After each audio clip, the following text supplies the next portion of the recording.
The Iowa Hawkeye men falling in West Lafayette. Final score 79-72 to the Boilermakers of Purdue. I'm Cory Brada here from the Hawkeye of the Storm. We'll talk about this as long as we can. I can tell you I'm not going to sit here and, talk about the same thing night in and night out. Let's get a few things out of the way to start with. Obvious things, right? When we're talking about an Iowa program that is in the first year under Ben McCollum, they can play with anyone. They've proven that. All right, this team can play with anyone. What they've not proven is that they can beat anyone. Okay, so that's what they've not proven. I'm not mad. I am at heart a fan. I try to stay as objective as I can as a unorthodox member of the 2026 version of Iowa media. But the reality is they've not proven they can beat anybody, anybody good. So we're still waiting. And I'll say this was a road game, of course. It's really hard to play in Mackey. You're not going to get a good whistle there. Just like you're not going to get a good whistle in the Breslin Center, which, by the way, you're going to get I have more confidence that you can get a good whistle in Mackey than the Breslin Center. Like, I think Izzo's got these refs wrapped around his big old 70-year-old finger, right? But the reality is you're not going to get a fair whistle always, especially when you're going up against long-standing head coach in Matt Painter, a phenomenal atmosphere, a program with great history, and National Player of the Year guy in Braden Smith. But I'll say this, man, credit Iowa for fighting. Again, I don't want to say the same thing over and over again. Credit them for fighting. They had a 9-point lead in the second half in Mackey against the number 5 team in the country. 9-point lead. They did lose the lead. Where do we start? I mean, first of all, I guess let's hit on Cale Combs. He's our RTI is not sponsoring this month, so I got to make sure we still love RTI, but they're not with us for the month. From the Hawkeye, the Storm's player of the game is Cale Combs with 16 points, 6 of 9 from the field, 4 of 5 from 3, 5 boards. He was phenomenal. It was really good. Had a 3 late that I wish had gone down. I would have made him 5 of 5, but he was really good. You can't expect much more from him. Those are the types of performances that give you warm and fuzzy feelings for the future at guard, led by potentially Cale Combs. So that's positive. There's lots of things personnel-wise I want to get to. One being Bennett Sturts. I tweeted about this early in the game. And Bennett, by the way, Bennett was fine. He finished with double figures, led all scorers. And by the way, Iowa's Big Grove's big play of the day was a 3-point make from Tavion Banks. I could have gone either way here. There's 2:26 left, and Tavion banks in a 3, and he'd been on the bench. But he banks in a 3, and that cut the lead to, 69-67. All right, 67-69, if you want to render that correctly. And that gave him a shot. The problem is they go down and give up a 3, a wide open 3. So that hurts you, right? But that is Big Grove's big play of the day. Tavion Banks banked in 3, no pun intended, with 2:26 left in the game to cut the lead to 2. But unfortunately, they give up a 3. 79's too many. Now, Purdue's really good on offense, right? Nobody's debating that. They're always really good on offense. Usually, Matt Painter teams are, decidedly better on offense. They are number 1 in KenPom in offensive efficiency. They're really good. Okay? Part of, it helps having Braden Smith. They're really good. But, down the stretch, Ben McCollum's going to say, hey, we didn't get enough stops. I mean, it just, say what you want, whatever. They just didn't get enough stops. So I'm looking here at Purdue's stats down the stretch of the second half. And just perusing this because I'm curious. I know there was a stretch where they made 8 straight field goals, and I'm just trying to confirm. Probably not going to be able to do this in the course of the show, but it was not something I got to in the short prep time we have from the final buzzer to 3-4 minutes of prep time between the final buzzer and the start of the show. So if someone wants to go into the box score and confirm that for me, that would be phenomenal. But yeah, like I said, 8 straight field goals at a minimum during a critical stretch where Iowa, like I say, they got up 9. And then Braden Smith kind of goes into takeover mode. Some ticky-tack fouls on both ends against Iowa go against you. Paul Sells, one of the best officials in the country, tongue-in-cheek. A couple of weird calls. By the way, that technical foul that was called on Alvaro Folgueras, I thought that was an odd foul. I thought that was an odd foul call. I'll tell you why. It was after the play, after the whistle, but let's give some context to what happened on that play. And I know this is kind of pulling out a random play, but it's consequential, right? A tech the other way gives you 2 free throws and the ball. What happened on that double tech was it was clearly a foul on Purdue, and it was going to be Iowa ball. The Purdue, I don't even know if it was Kaufman Wren or who it was. He comes down, the player comes down to the floor with the ball. The play has stopped. He's holding the ball, and Alvaro Folgueras, his team has possession of the ball. Okay. His team has been granted possession of the ball. So, in my opinion, he has every right to bend down and grab the ball. So, when the Purdue player decides to hang on to the ball, hit him with a tech right there. Boom. You're done. Tech. And then you have big Goliath Beanstalk who comes over there and starts shoving Alvaro. So at a minimum, it's a tech. If not 2 techs, one on the Beanstalk and one on the mini Beanstalk who was on the floor. All right. But instead they call a double tech, one on Alvaro and one on the Beanstalk. I don't get that. And then the very next possession, because the crowd's mad, because anything that goes against the Boilers is just, it's like going to Hilton. Anything that goes against Iowa State is just heresy. But the following possession, you have a touch foul on a Banks screen. One of the worst moving screen calls I've seen all year. And there were a couple of those today. You have the play over on the Iowa bench where Bennett Sturtz is going after the ball, gets his legs taken out from under him, which precedingly pushes him out of bounds. The guy, I think it was Braden Smith, takes his legs out, pushes him out of bounds with the ball, and it's a turnover right in front of the Iowa bench. I mean, some of these, I just, and then Paul Sells just capped it all off with a miss by, a deflection by Purdue off an Iowa miss. It's on the Iowa end of the court. And the ball's, going out of bounds clearly. Koch is just shielding off the rebounder. He's not going into the rebound. He's just following the rebounder. All right. Arms out like this. Somehow that's a foul, an offensive foul on Koch, on Cooper Koch. So I tweeted out early in the game, and I guess I won't throw it up on, well, maybe I will. Let's just throw it up on the screen because, people sometimes get tired of my tangents. Some people like them. This is absolutely authentic. I promise you. This is not me trying to make content because there's plenty to talk about. This is a really good performance from this Iowa team that just came up short, right? So there's multiple ways you can look at this. But I'll just share the tweet that I sent out very early in this game. And we didn't know how the game was going to continue. But Iowa was up early and really was impressive in making it a game in that first half and continued throughout the second half. But here's my tweet. Just like at the Breslin Center, you can't expect to get a fair whistle at Mackey as the visitor. But enough with the narrative of learning how the Big Ten is going to officiate this Iowa. Sturtz has to stop with the dumb early fouls. Get your hand out of the cookie jar, okay?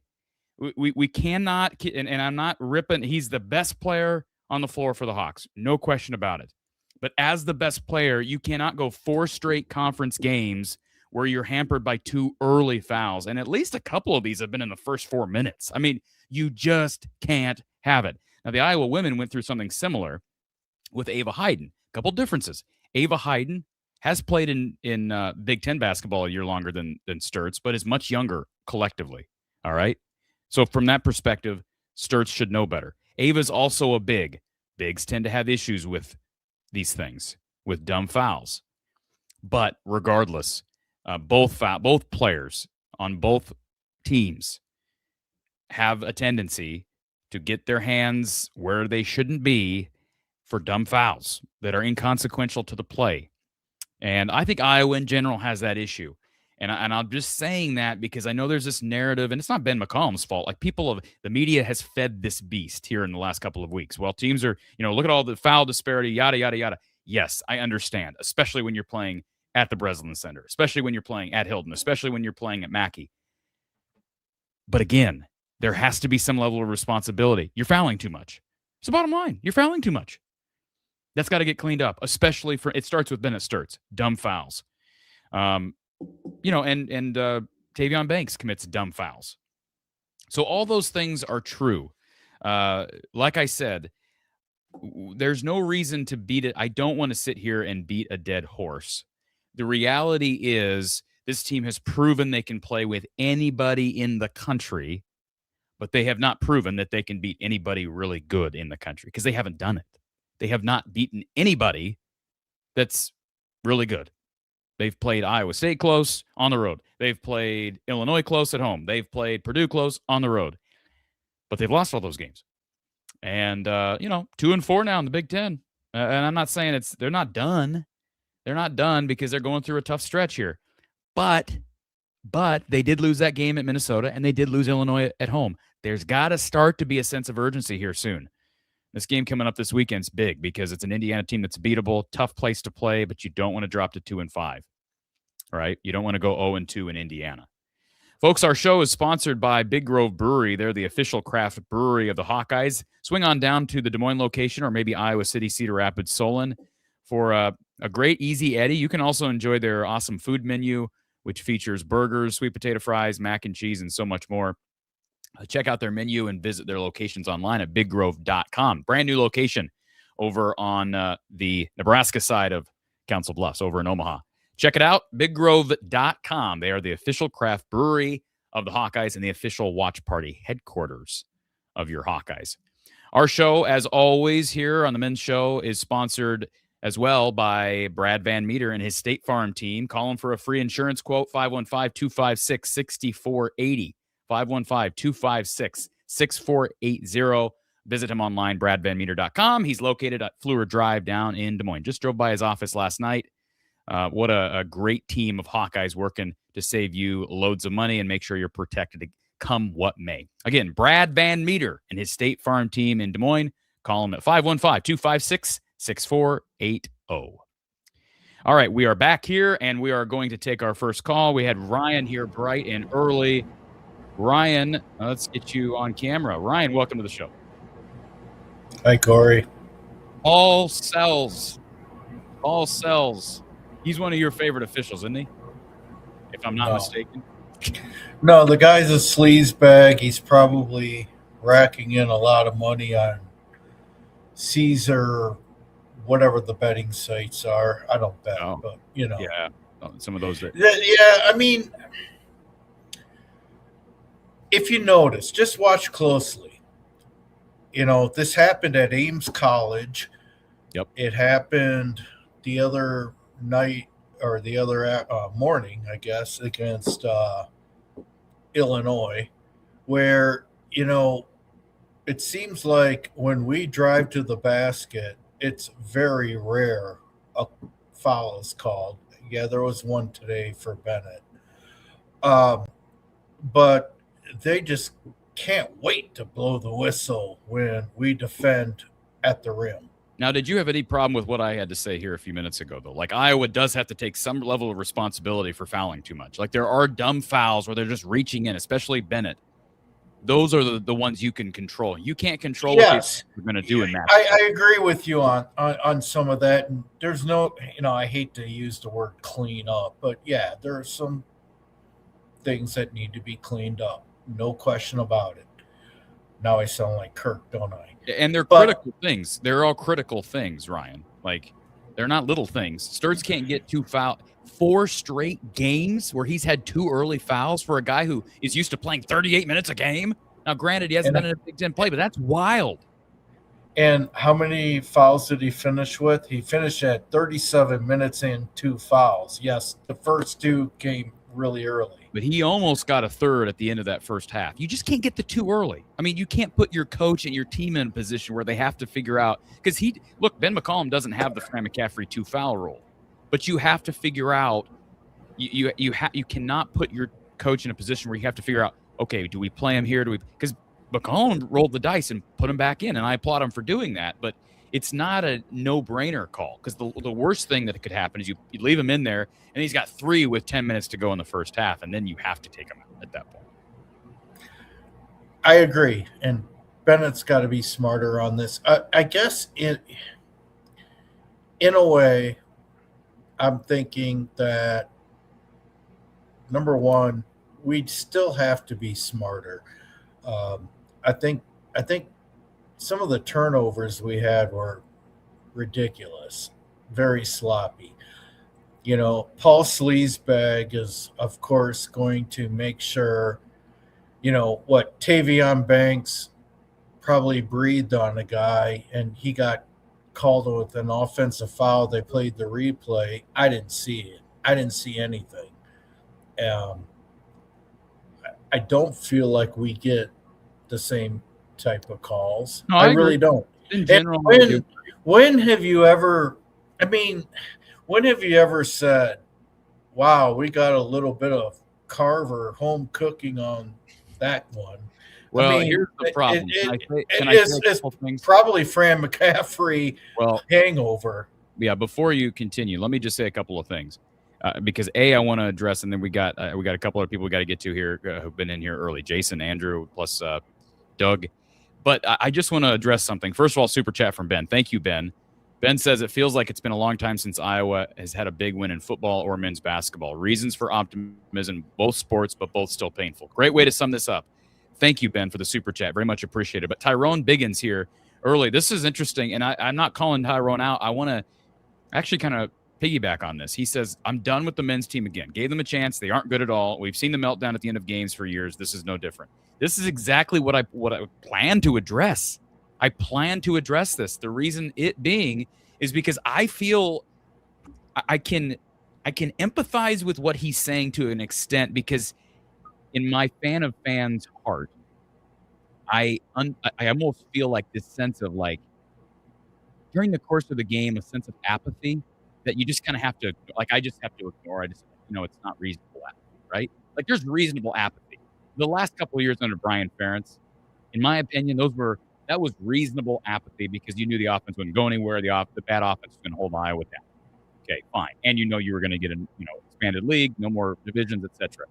But there's no real reason for apathy now, because they have a new head coach. All right. He had to bring a bunch of Drake guys with him. They're still good. They'll be better as the season. We're still early in the Big Ten season. Yes, they're losing some games. They're playing good teams. They're playing them close. There's lots of reasons for apathy, but it's also easy to kind of cover in the recent past and say, well, first of all, this season they're not beating anybody good, and they haven't beaten anybody good, especially on the road. They always lose to Purdue. Well, almost all those games you're referring to were under Fran McCaffrey. This is a totally different program now.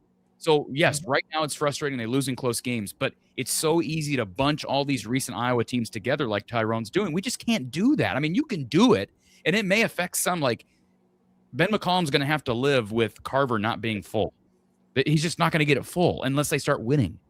And hard to win against the good teams in this league, and they're very close. I mean, Iowa women had the female Michael Jordan of the modern era. Of course, the profile is going to explode, and rightfully so. With Ben, keep in mind, like, I look at Fran, who overall was not a bad hire. Not at the time. He was a good hire at the time. Excellent hire. He was a really good hire at the time, and his body of work was favorable. Was it Tom Davis level? I'd probably argue no, but it was close. He was definitely not Lute Olson, and I would say he was a little better than Alford for sure. So he wasn't a bad hire at the time. Things got stale, et cetera, et cetera. But what credentials did he have jumping from Siena to the Big Ten? He had a win over Purdue, I believe it was, in the NCAA tournament the year before he Ohio State. Okay, I knew it was a Big Ten team. Yep. I knew it was one of the better ones. Thank you. Ben, you can dismiss D2 all you want. Bo Ryan was a very mediocre coach at UW Milwaukee, the 2 years he was there, if you look at his record. But he had 3 D3 Big Ten championships right down the road, about 30 minutes from where I grew up. And he turned out to be okay, right? The thing with Ben is we're going to be fine in the long haul. And I think a couple of the things that we have got to address for subsequent teams, we got to get some big men who can, rim protect and play defense in the paint. He's obviously a point guard whisperer. That's what he's known for. I can't imagine that this would be an unattractive place for a point guard.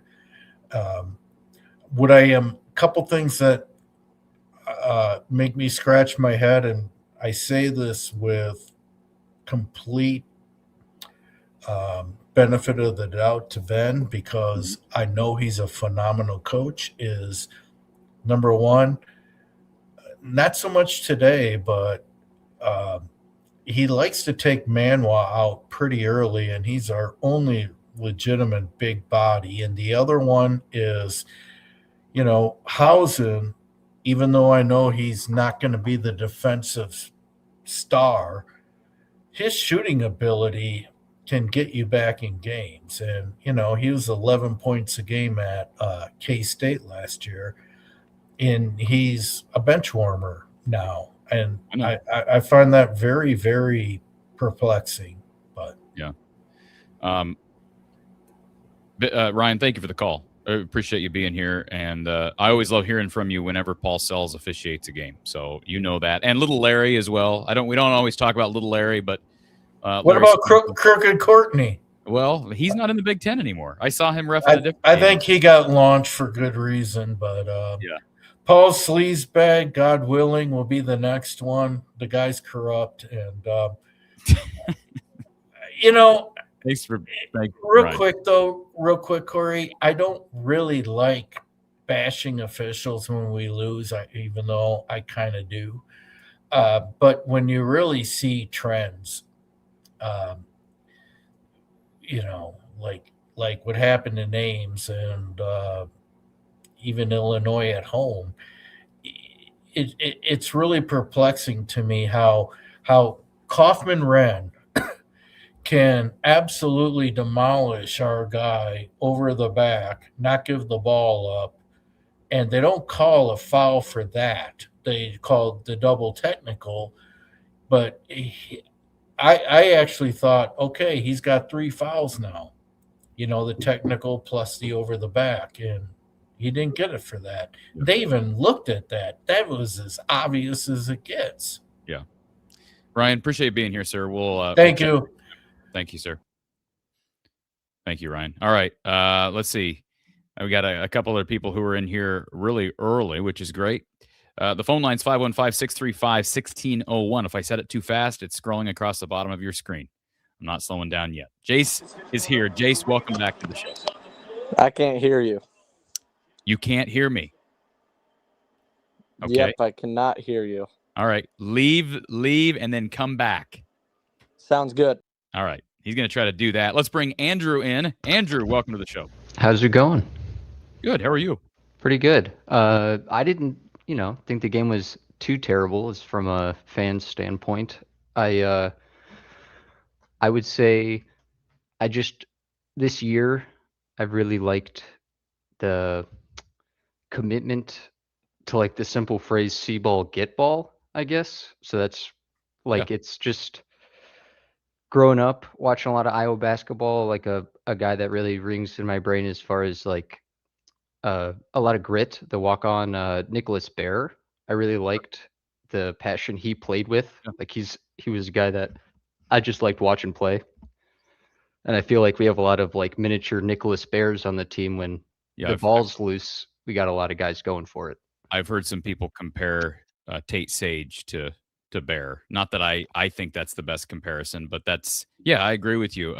Everybody's willing to get down and get dirty, and that's really good. I know understand because of that, it's easy to get hyper focused on officiating because you'd expect, in a sense, for officials to start to recognize that and award that, because it's not Iowa's not a team, first of all, that physically is going to dominate you anyways. So they play physical, but they're not able to match the size of Purdue or the physicality and the pure athleticism of Michigan State.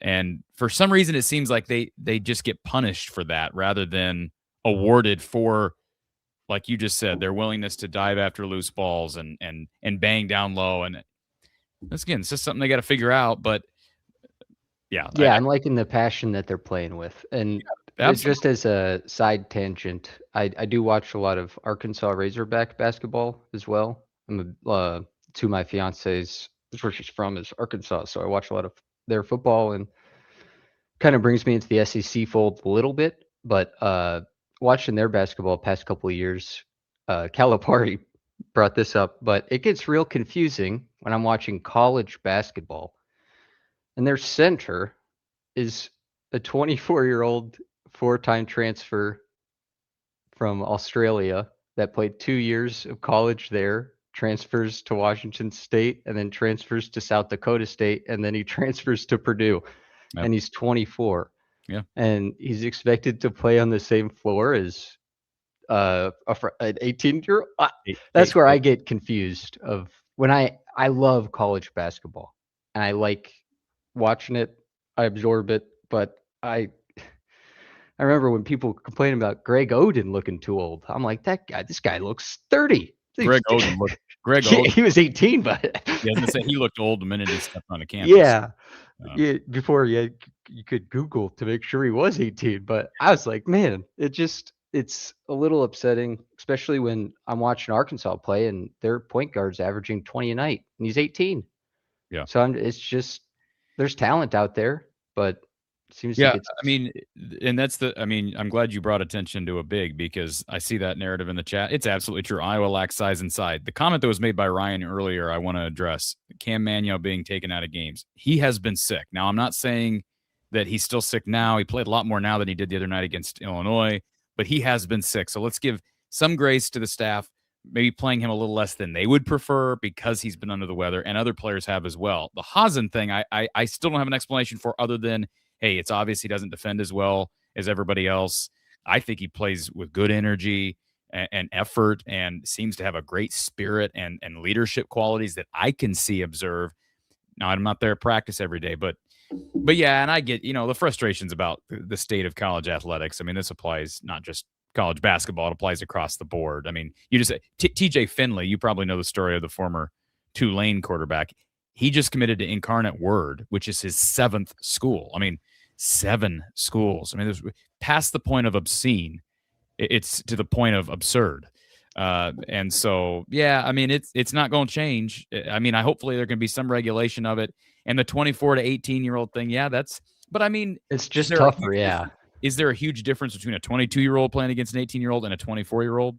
Probably not. Probably not. You're right on that one. If a 24-year-old is good enough at 22, he's been playing in the league. I mean, I know NIL changes the game a little bit, but he's likely going to be playing the league at 23, 24 anyway. So if he's not, he's coming back to college to play 23, 24. That's my point. But I totally understand where you're coming from. Yeah, it's just I just remember, I can't remember his name, but I remember we had a really good basketball player that transferred to Tennessee, and he had to sit a year on the bench there. And then he put, and it was just like, I remember being so heartbroken that he transferred. And I was like, oh man, no. And it was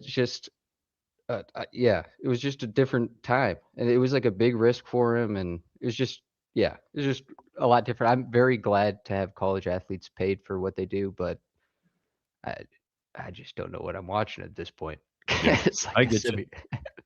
But thanks for having me on the show, and also putting the positive spin. I think the team looks really good. We lost by 7 or 8, just up to the number 5 team. Their only loss is to Iowa State. So for me, I can't believe we're 2-4. Like it feels like we're 4-2.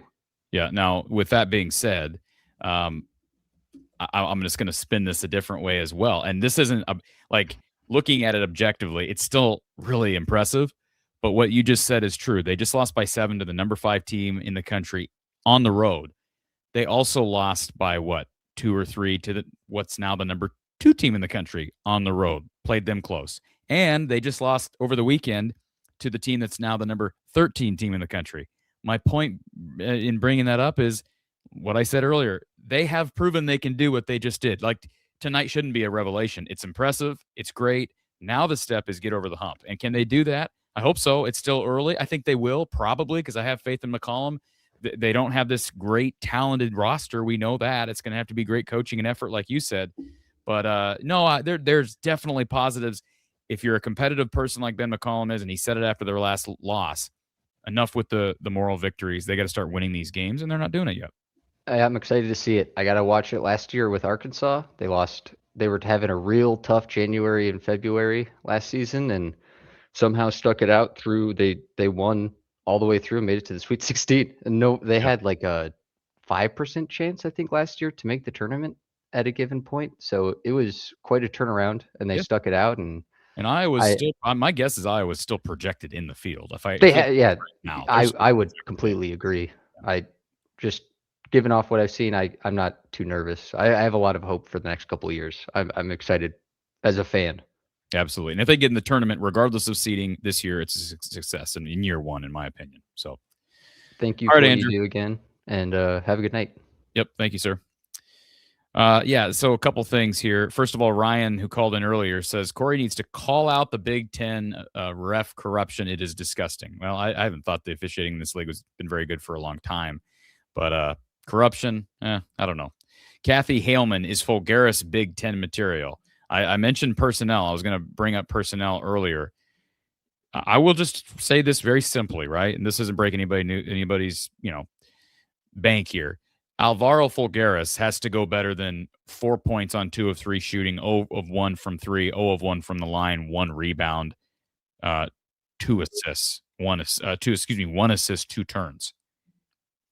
I mean, I don't like to use the word inexcusable because these guys aren't accountable to me. But that's you can't have that. you cannot have that. Now, the question from Kathy, is he Big Ten material? Let's remember, guys like Filip Brada took a year. I mean, he's transitioning from a totally different level at Robert Morris, and we're asking him to be this really polished guy. Now, he was an NBA prospect on some boards, but if an NBA team was going to take a flyer on Alvaro in the second round last season, it was probably going to be a project, right, where they send him to the G League, or maybe he goes overseas for a while, and that's why he came back and is playing at Iowa. And hopefully he'll come back for another season, right? He's got another year of eligibility. I do think he's a Big Ten player, but just like the team in closing games out, he's got to prove it. He's not proven it yet. You cannot go on the road as arguably the second best player on the team. I don't know that he is, but you cannot go on the road and go 2 of 3, 0 of 1, 0 of 1. That front end of the 1-and-1 that he made, that was a huge front end miss in that second half. That was big, and that hurt them severely. So, yeah, there's still a lot of questions out that he's got to answer. Mystery Machine says, give Ben a break, Cory. It's his first year in the Big Ten. What am I saying about Ben? I've been as far as somebody who tries to stay objective, I've been the biggest objective cheerleader that is out there. I mean, I'm a huge fan of Ben McCollum. I'm simply saying, and he'd probably agree, I'm sure he'd agree with me, Bennett's got to stop fouling. He's got to stop fouling early if that's what this comment is in regards to. And they're not closing games out. That's a fact. I'm not ripping on anybody. I'm just saying they're not closing anything out against good teams. So I don't know how else I'm supposed to, kiss up to the head coach. It's not a rip on him. It's just being real. All right, let's go back to, I think we've got Jace back here. Jace, we have your audio. I can hear you this time. Awesome. Welcome to the show, sir. Welcome. I'm buddies with Kyle, so he's been trying to get me in here, and I'm like, I don't know if I have the courage to do that, but I think I am tonight. But yeah, I'm gonna try and be quick, but with me it's never quick. But I will be quick tonight since you have other people in here. Sure. Whole game, we got to the second, third actions, and when they went on that 18-4 run, was it 16-4 something?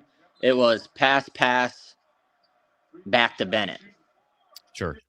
Yeah. We get stagnant, and we can't do that with the talent we have on that team. I agree. And I think I'm with you. Like, the exception being that one little spurt, which basically lost in the game. That's been every away game. Yes, but I thought collectively now, Purdue's not defensively, they are not what they are offensively. Yes. You look at the stats, I'm really surprised. Like, they're still top 25 in defense, but that's a pretty big drop. They are an offensive-minded program under Payton. Yes. But, boy, I agree with you. The ball was popping. I thought it was as good of an offensive performance through. I think that was the best we looked with Bennett playing. I mean, yeah, I agree. I said to Kyle, the 2 games Bennett picks up his 2 fouls and he goes to the bench, the ball moves like it's hot potato. And then when he's on there, it's right into his hands. But doesn't that make sense? I mean, I think to me that just makes sense. You're just from a common fan's perspective, not even talking about the X's and O's here of this offense, the ball's going to stick more when you have a ball dominant. I mean, I've seen it with, you've probably, if you've listened to the show for a while, Jace, you've heard me talk about the Dallas Mavericks. Like, yeah, a few years back when they made the Western Conference Finals and beat the Suns to get there, that team lost Luka Doncic in the first round of the playoffs. Well, they looked superb against the Jazz when he was out. And Jalen Brunson was running the show, but they were really good. They were winning without Luka Doncic. Now he comes back and they still won, but you could argue, I remember people arguing that, well, they look better without Doncic because Doncic is a ball-dominant guard. So I do think there's a give and take there. There's a fine balance to be found when you have a guy like Bennett Sturtz who demands the ball, commands the ball, should have the ball. The ball's just naturally going to pop more. You're going to be more reliant on your teammates. Again, that's X's and O's aside, but that is something they got to figure out. It doesn't mean you sit Luka Doncic for the stretch of the playoffs. It does not mean you sit Bennett Sturtz. Oh yeah. But hey, he's got, like I said, he's got to figure out foul problems, and they got to figure out a way to be more like they were tonight with him on the floor. So in that regard, you're right. I think they took a step in the forward direction. And the emergence of Cale Combs. I mean, sure.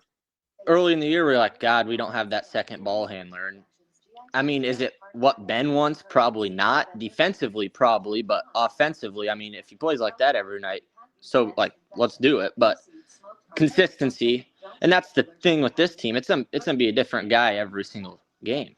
Yeah, it's gonna be Combs. It could be Sage, Alvaro. I thought that was one of the best games Cam's played.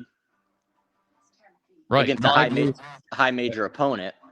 Yeah, and like we've said, Cam has been down. I mean, he's been sick. So, and Isaiah Howard, he's got to be sick, right? I mean, when do we ever see Isaiah Howard play 6 minutes? And I thought that's a game that I figured he would be guarding Smith more than Combs.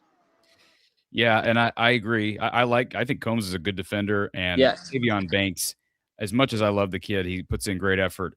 I've seen him get burned by Big Ten guards too much. No, yeah. And I was like, watching that game when Smith started going off, I was like, I mean, it was going to happen eventually. That team had way more firepower. You weren't going to limit them the whole game. He was getting the matchups that he wanted, right? Yep. And I was like, do we throw Banks on there to get some length? But then it's like, he'll just blow by. Yeah, and then he'll stop and Banks and outside of Banks and leave his feet.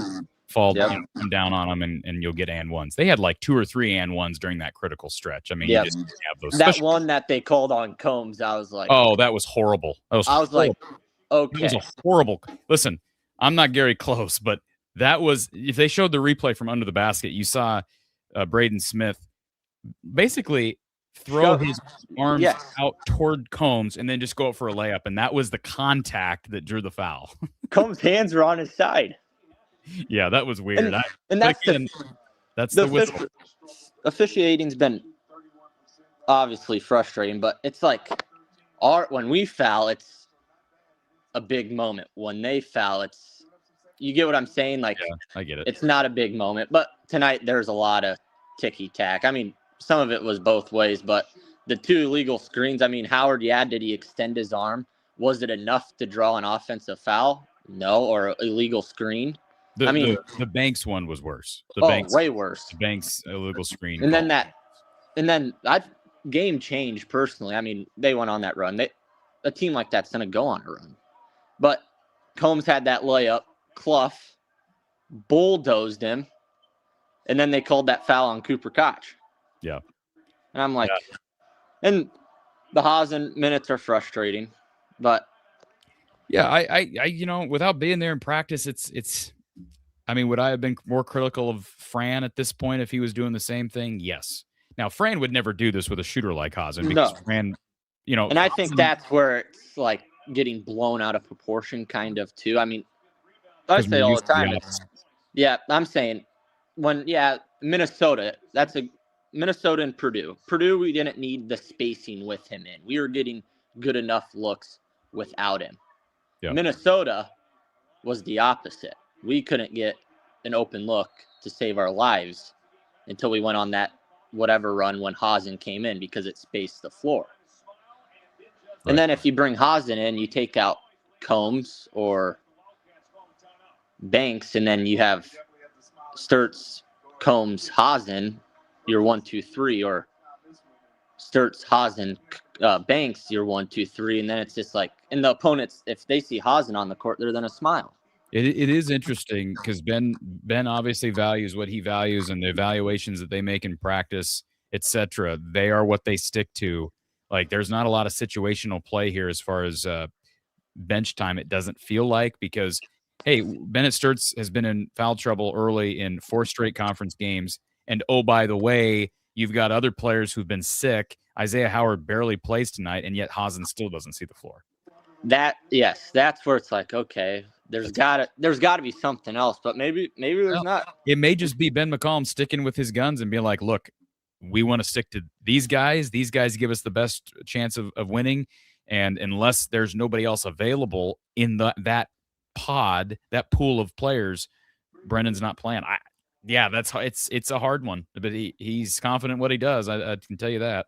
No, yeah. And I mean, like Ben says, he's a great teammate, which that's better than it appears so. Guy that sits there and mopes around. But yeah, the Sturts fouls, I was more upset with the first one on Clough in the first minute and a half when was it Cam there guarding him with him there on that offensive rebounder? It was an offensive rebound Clough had. It was his first one. And Ben wanted them to review it. Just let him go up. Right. And if they didn't show I didn't see this. I mean, I saw the second one live. I mean, 90% of the time that's going to be called a foul in the Big Ten. Right. They called it every time we did it tonight. And those are the ones you can't afford to. No, especially early. He could have easily gotten number 3 at the end of that first. That's half. what I texted my dad too. I said we just got very lucky. Yeah, he's reaching in, and I mean, it's just like I say, it's I don't know what it comes down to. I was when I was attending I think it was Iowa Penn State women's basketball press conference, and we got a chance to chat with Ava after the game, and I asked Ava the question: what's it like being coached to not foul? That sounds simple, but what does it look like? And I would ask the same thing to Ben McCollum. What does it look like with Bennett Sturts right now? How much do you focus on it? How do you focus on it? Does it involve drills? Does it involve just mental stuff? What does it look like? Or do you let him figure it out on his own? If you're letting him figure it out on his own, it's not working because right now he's doing it every single game. All of them are all self-inflicted too. It's not like he's getting robbed. I mean, the one in Minnesota when that guy tripped over him, I mean, that wasn't a good call, but all the other ones are like the one when he picked up his 4th in Illinois, he stepped in front of that guy. You don't do that. In the fast break one, like Ben said in that post-game conference too, just let him take the fast break. Right. It'd be different if it was like a Banks or a Combs. I mean, yeah, I'd be fine with the foul, but. Well, Jace, don't be a stranger to the show. Feel free to call back. I'm glad to know that you were friends with our guy Kyle, and we'll have better times. I mean, they're in a streak right now, but hey, they've still got 13 games left in conference play. They got time. Playing your worst ball in January is better than the typical February Fran fade. That is very true. They got time to turn this thing around, and it's not that it's going into the toilet. They're still playing good basketball, but boy, it would be a great start to get a win this weekend. It feel like they kind of you go back home for a couple, and you got a chance to really get out of that lull. Watching Indiana too, I think it's very winnable if you limit Lamar or whatever his name is, that point guard. And DeVries hasn't been playing good. Yeah, that's interesting. I haven't watched a lot of Indiana, but I was watching Nebraska game. I'm from Nebraska, but I chose Iowa. My dad's a Hawkeye. I was watching Nebraska game, and they said he's shooting like 20% from 3. I mean, that's not going to change your game plan, but that's better than him shooting 45. Right. Well, Jace, sorry to hear if you're from Nebraska, but we'll plan on talking to you next time. Not fun. Thank you, sir. Appreciate the call. All right. Lemansky in the chat says patience is a virtue. Would absolutely agree with that.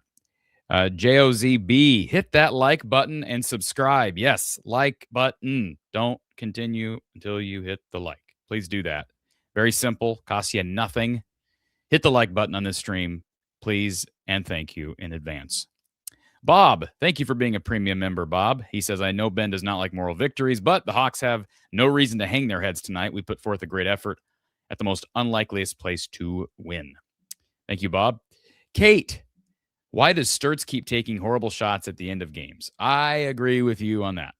He really, now, you want a guy who's not afraid to take those shots, but he forces some really ugly shots, low percentage threes. Now, he makes some low percentage threes. Now, he hasn't lately, but he's taking contested threes at the end of games in critical moments. You want him to be that guy, but again, I'd be interested to see how Ben McCollum coaches that out of him, or if you coach it out of him, if it's just these little conversations. Again, we don't have Gary with us tonight. He had an engagement he had to attend. That's why he's not here. But I would be curious to ask him that question. How do you coach Bennett on early game fouls, and how do you coach Bennett on late game shot attempts?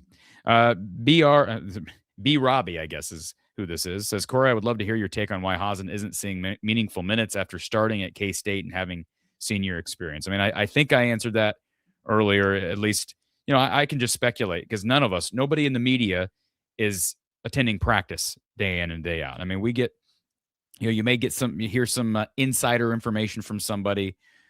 I have not heard anything that makes me think that like he's got no chance of playing substantial minutes night in and night out. It just doesn't happen. So that makes me think that it's more of a matter of Ben has the number of guys that he thinks from a game planning perspective give him the best opportunity to win, and it probably comes down to defense and what other guys are giving them on the defensive end. And yes, when you're not as talented, how are you going to win games? You're not as big. How are you going to win games? On the defensive end and on the glass. What does he not give you? He's not going to give you rebounding, and he's not going to give you great defense. Now, he may give you great effort, and he might make threes, but I'm just theorizing, right? I don't know, but that's my guess, and I do feel bad for him.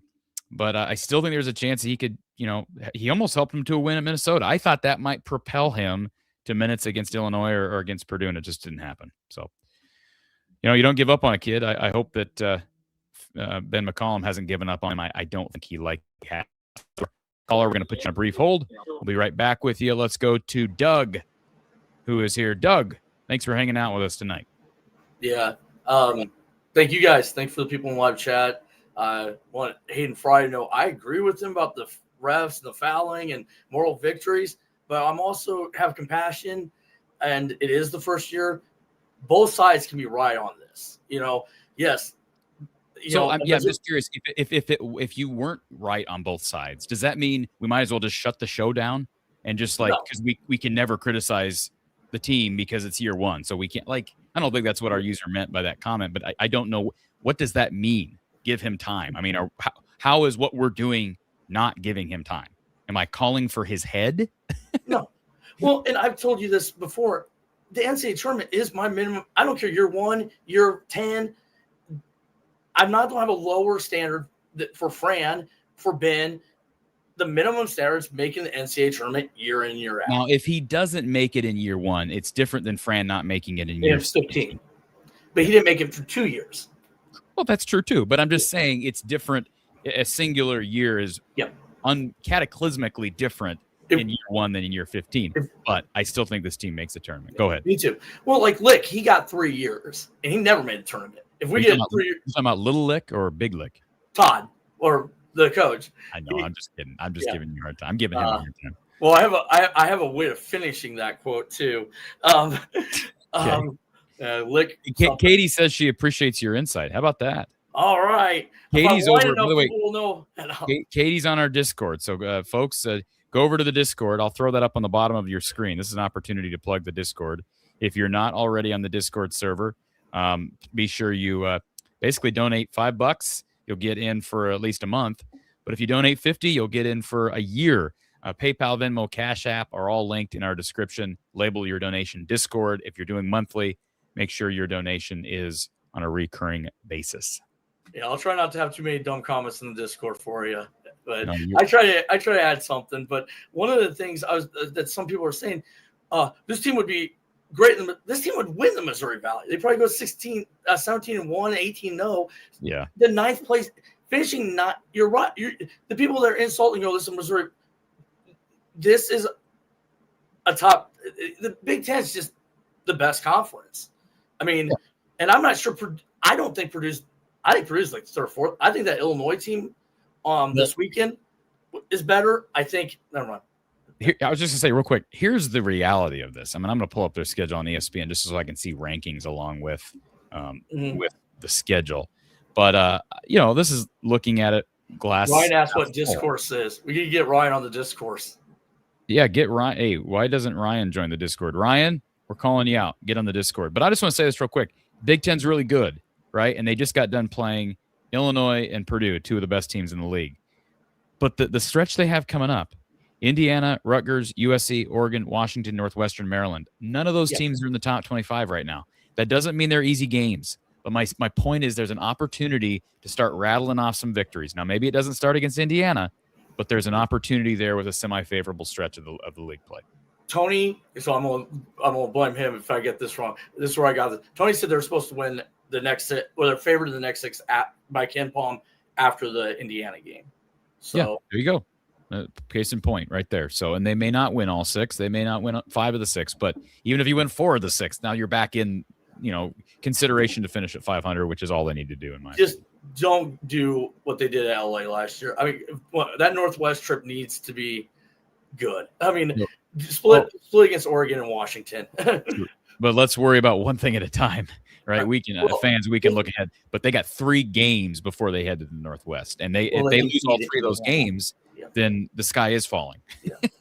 Yeah. So again, they can beat Indiana. I don't know. I could pull up stuff too, but Ryan says what is the Discord? The Discord is like a message board that we have here from the Hawkeye of the Storm. So we'll send you an invite. If you donate, label your donation Discord. Ryan, get over to the Discord. You're one of our mainstays, but don't take yourself for granted. Is that how we want to render that? Yeah, don't overlook the power of the Discord. So you'll figure. I would enjoy it. Would enjoy it. Yep. He's one of those people I can say something about the 80s Hawks and he'll have a comment about them. So, I'm still optimistic. No moral victory here. I mean, there's a lot to play for. What we should be a little upset. That was a game where we were right in it with 3 minutes to go. You're losing games that it don't matter about the runs or the spreads. You're within a couple points with 3 minutes to go. We talked about Ben being clutch. We talked about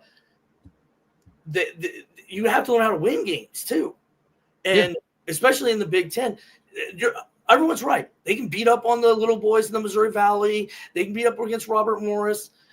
Again, but I also want people to know, going back to what your comment was, they don't play some of the weaker teams in the Big Ten, and they'll beat up on them. They already beat up on Maryland. I think they'll go to Maryland, beat Maryland. They'll beat Rutgers. If they lose Rutgers, there's a difference between beating somebody and beating them up.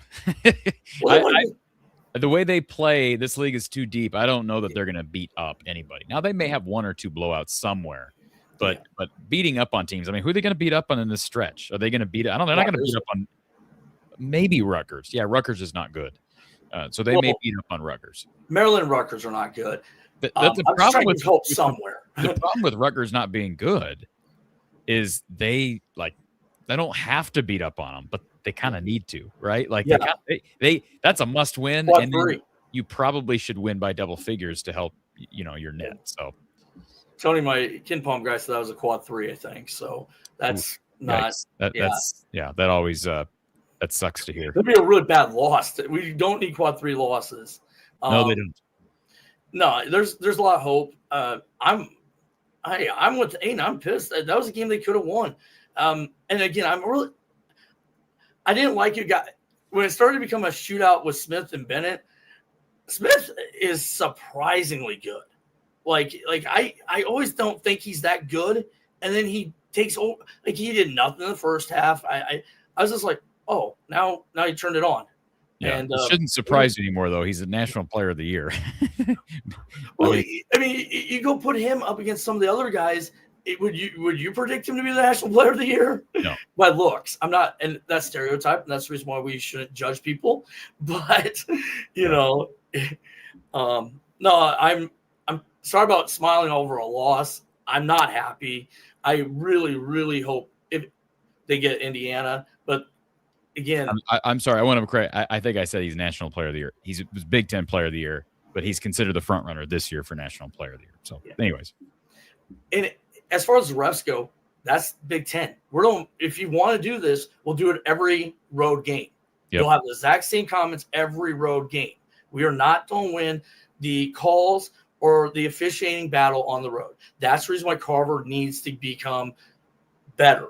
And so we can get those calls at home because there's coaches that have said this. Going on the road in the Big Ten, you have to be 10 points better than the other team. Iowa probably wins that game at home. Maybe, but at least they have a better chance. The problem is they just lost a game at home. Yeah, that Illinois game really hurts. That hurts. You just, and then they lose the Minnesota game by 1 shot. I mean, it just, they're starting. They're adding up. It doesn't mean that it's sky falling yet, but you got to start winning some of these games.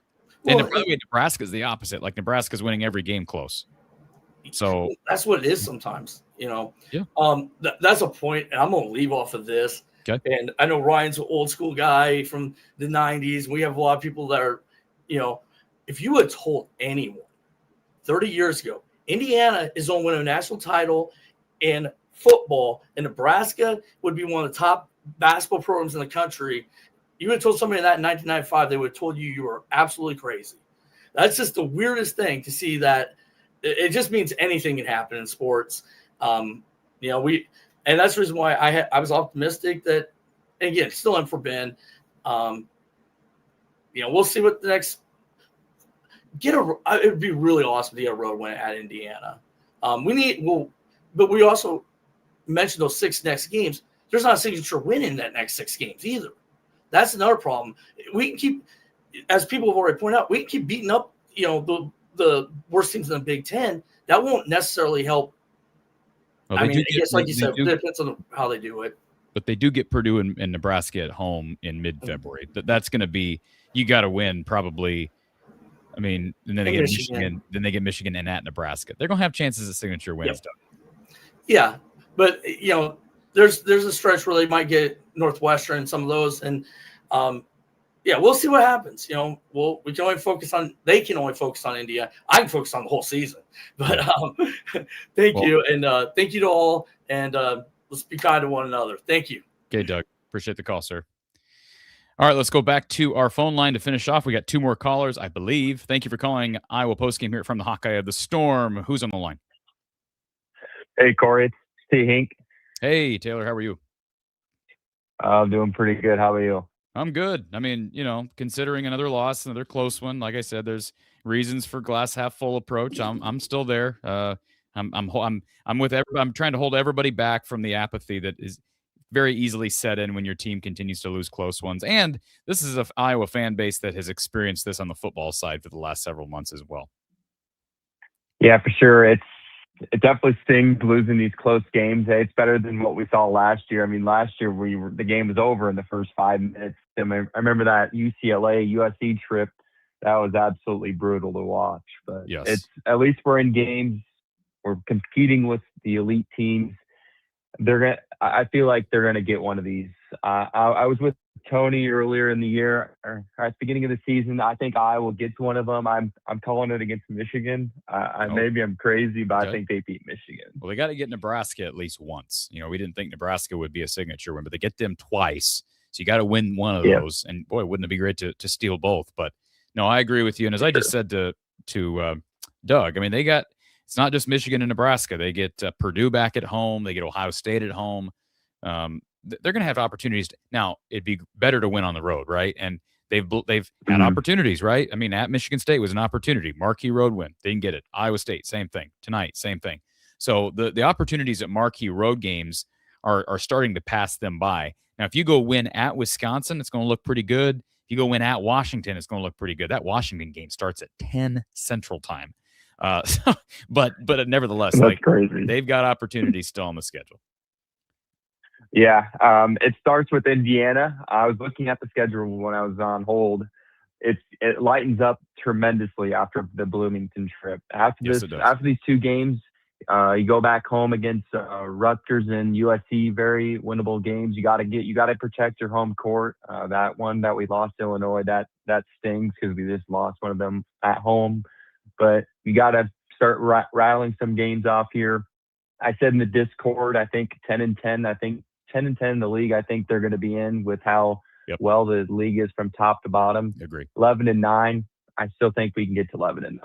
I think 9-11. I think you're nervous. 9-11 may still get you in, but you better hope the 9 includes a marquee victory and probably a win in the tournament. And even then, not a guarantee. And I've been saying that for a while. I think I go back and look at the recent data, but this league has been good enough for a while that if you can get to 500, you're basically in. And like I said, to your point, 6 games coming up, all of them are winnable. You can quickly go from 2-5 to 8-5. I mean, you know, literally. I mean, I'm not saying they're going to win 6 straight, but I'm just saying they're playing top 10 teams, top 15 teams down to the wire every single time now. Ever since that Michigan State loss, they're playing all these teams close. The Minnesota loss does not help.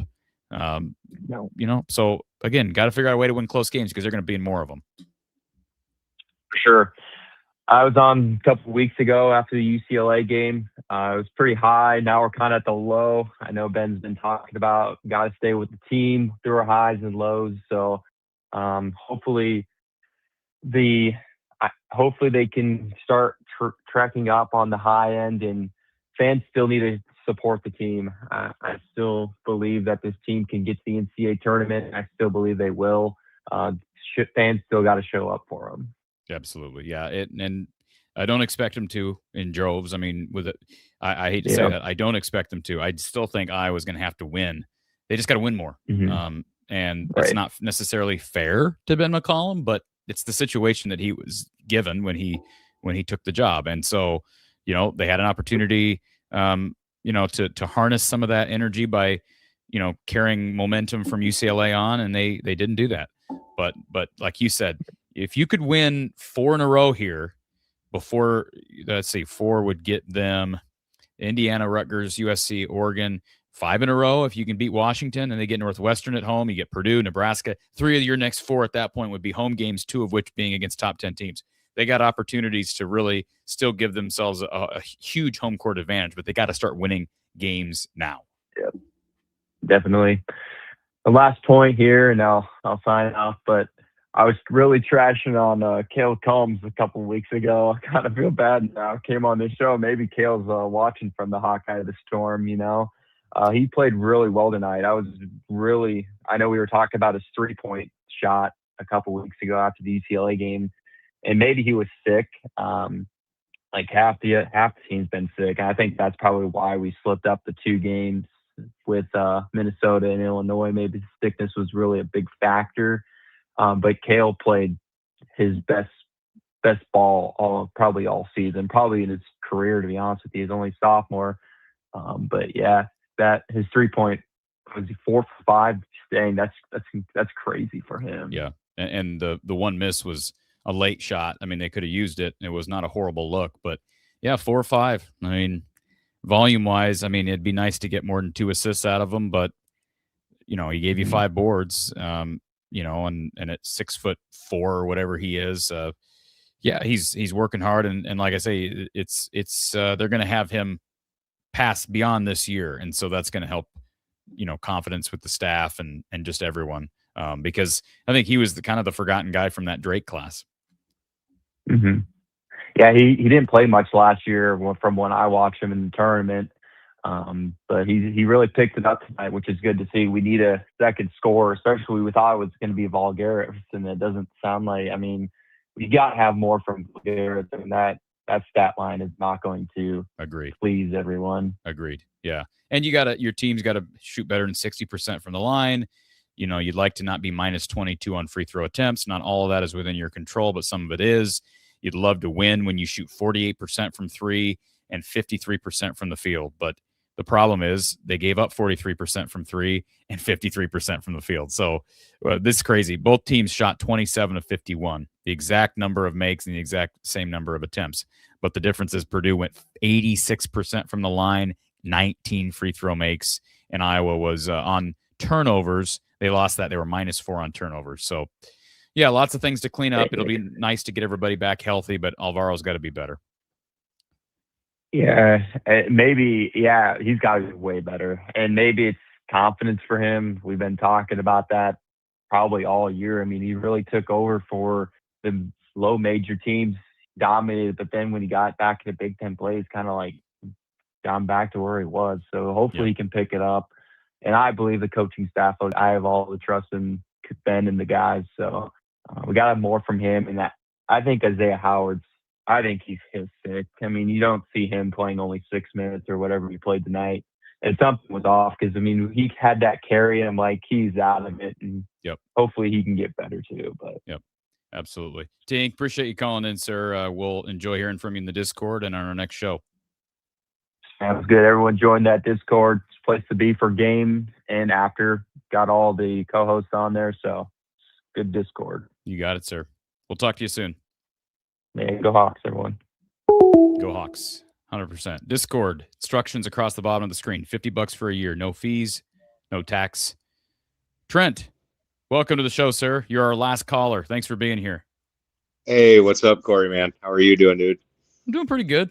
Yeah. I don't often see you here for basketball, but that's good. Not for basketball very much, man. But yeah, I'll just I'll piggyback off of some of the comments I've heard. Like I mean, Bennett's late game shot selection is, I mean, that's horrendous. The stuff I've seen, like you can't do that and expect to get back in a game. Like, that's not. I get it, right? Like, he's the best player on the team. You're going to defer to him any chance you can. Like, I understand all that, but at the same time, you just can't be throwing crap up at the rim and hope it's going to stick, right? Like, at the end of the game, like you're I don't know, man. Well, he's got the green light, but he's also got more of a leash. Well, for sure. He's got more of a leash than most guys on the McCollum team, obviously, but it's not an unlimited green light. Like, Fran used to basically give kids the unlimited green light. I don't think McCollum does that. And so I'm sure that will get corrected. I can't imagine that's going to continue because, they're not winning these close games where they're down 3 to 5 points late. They're not winning any of them. So, you got to be better earlier in the game so you're not in that position, but then you got to be better in trying to overcome a late deficit. Yeah, for sure. No, I agree. Man, I had such high expectations for this team this year. I think I kind of bought into the Bennett Sturts hype, right? Like, I don't know. I looked at some mock drafts. He's probably not a lottery pick, but he's right outside of it. Like, and that's probably where he's going to get drafted. Like, he's a pick and roll surgeon. He is. He's not the quickest point guard in the world. He won't be, but he's good at what he does. And his game translates well to the NBA, I think. And I think that's where he's. And he's if he can get these foul issues cleaned up, I think he's fine defensively. He's not elite, but he's fine, and he's a good three-point shooter. So those things alone, and then combine that with his ball handling and basketball IQ is obviously going to help him get drafted. Yep. No, yeah, for sure.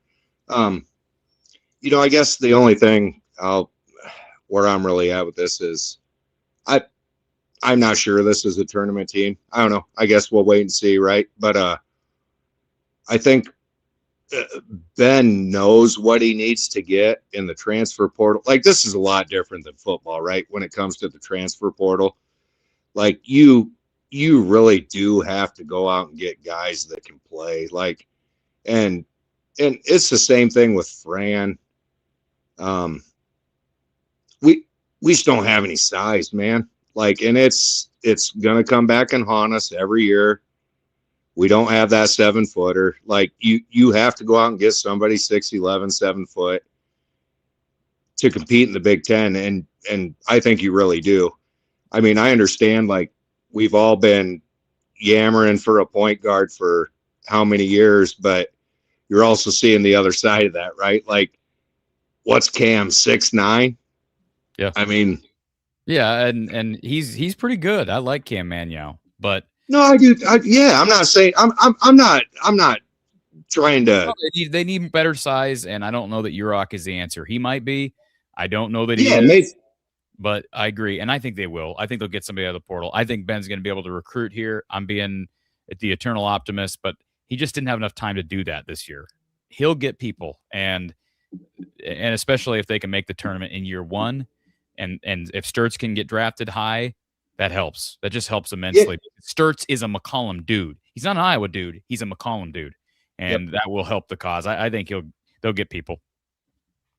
Yeah, I agree. I think they will too. I just I don't want people to be too hard on this team this year. Like I said, I had super high expectations. I bought into the hype, I think, too early. But yeah, you probably did. But I did. There's still time for them to make the tournament and accomplish more this year than Fran's teams accomplished in the last 2.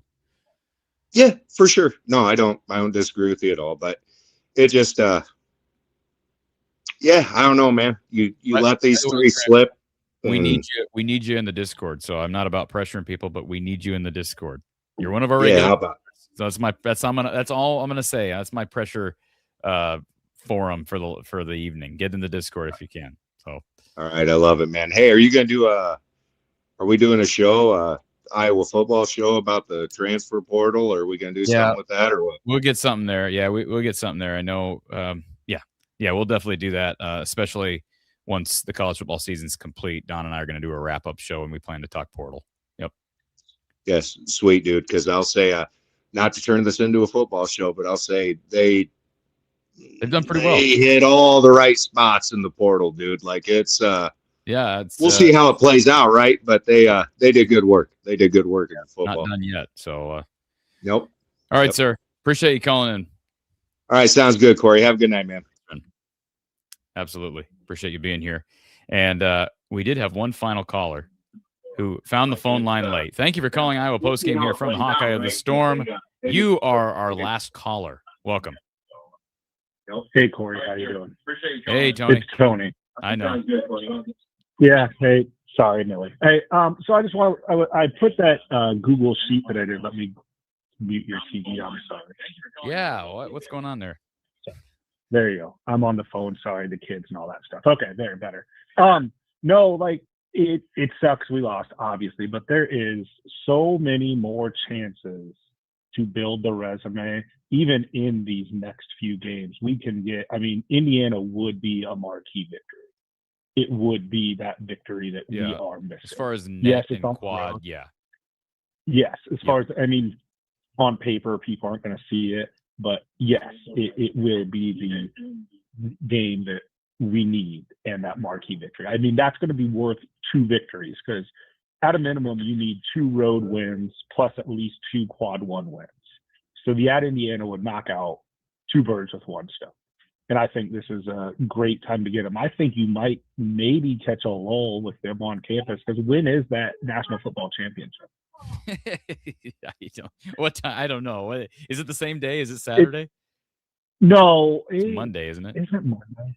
But I mean, how many of them are going to be traveling? You might not. Are the students? It's not like it because it's Miami, right? Are the students going to be back? I don't know. I know this was Purdue's first game back for the students. I do know that, and I mean, you could tell that on TV, obviously, right? But so I don't know. Back. I mean. So another thing that I was just going to touch on, not just future results, but past results. Ole Miss had a huge win that will solidly keep them in quad 2. They went on the road and won at 21st ranked Georgia in a game they were a 10.5-point dog. Good. And they won outright. Also, Xavier beat former friend Connor McCaffrey and Butler by 14 in a game they were an underdog as well. Butler sucks. Well, they're 50th in the net. They suck. Yeah, I know, but I'm just trying to think positive. No, I know. No. Hey, we need Xavier and Ole Miss to both start playing better. So that's good news. Yeah. And both those teams will shoot up the net, I would bet, at least 5 to 7 spots after tonight's games, especially Ole Miss with winning on the road. That game was at Georgia, and they won. So that's a big win because Georgia was like 14-2 and 21st in the nation. So that's a big one.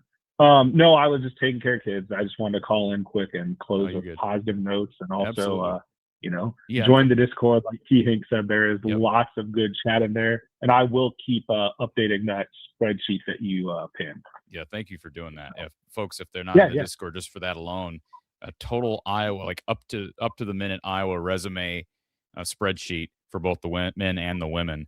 And check it out. Very cheap to join Discord and a great time over there. Great chatter at all times. Is Coach going to be back Saturday? I hope so. I hope so. I'll reach out to him and ask to confirm. But I hope so. He's been gallivanting again. But I hope so. Yeah, he probably saw that cold weather coming, and he's like, "Yeah, I got to get on my private." I can tell you, he's not going to be. Can you imagine him being with us for that game at Washington where they start at 10 p.m.? Well, he might, and I say this jokingly, he might be up in the middle of the night to go to the bathroom. That 10 might be 10 p.m. And if he's in South Carolina, that means the game ends at 1 a.m. Yeah. Post game at 1:15. I can tell you this. I would probably be willing to join you for a show that night if you didn't want to do a live. Let's plan on because it. That's like, that's your time. That's your time to shine. Yeah. Yeah. So I could probably make something work for that. What day of the week is that on? That's on a Wednesday. Oh, perfect. Yep, I got Wednesdays off. There you go. So, yep, I can do that. All right, Tony. We'll yeah.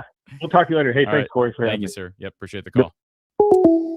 All right, the 5th-ranked Boilermakers defeating Iowa 79-72 in spite of Big Grove's big play of the day from, I don't know why it says guard Tavion Banks. Let's change that. I mean, I know he's defending guards at times, but he is technically a forward. Tavion Banks banked in 3-point shot with 2:26 to go. It was a 3-point shot that cut the lead to 2. Fortunately, Iowa gave up a 3 on the subsequent possession. Our player of the game is Cale Combs with 16 points, 6 of 9 from the field, 4 of 5 from 3, along with 5 rebounds. He was really good. The Hawkeyes were just not quite good enough. Folks, join our Discord if you haven't already. Support Big Grove Brewery. They continue to be a title sponsor here from the Hawkeye of the Storm. And Brad Van Meter, also our men's basketball title sponsor. 515-256-6480. Get reduced rates on your auto policy tomorrow. Call him first thing in the morning, 515-256-6480. Visit him online, bradvanmeter.com. That's Brad Van Meter and his State Farm team. Folks, the Hawkeye men will be back in action on Saturday, 1 p.m. Central Time over on Fox. They'll play in Bloomington at the Assembly Hall. Another place is going to be a tough go to get a fair whistle, right? But it's certainly more winnable than Mackey and the Breslin Center this year. So they'll try to get a marquee victory at Indiana. We know the Iowa women, they are back in action tomorrow. They'll play the Ducks of Oregon at 8 p.m. Central Time. We'll have post-game coverage late night, Iowa, Oregon. Thank you for being here, folks. Have a great night. We'll talk to you soon.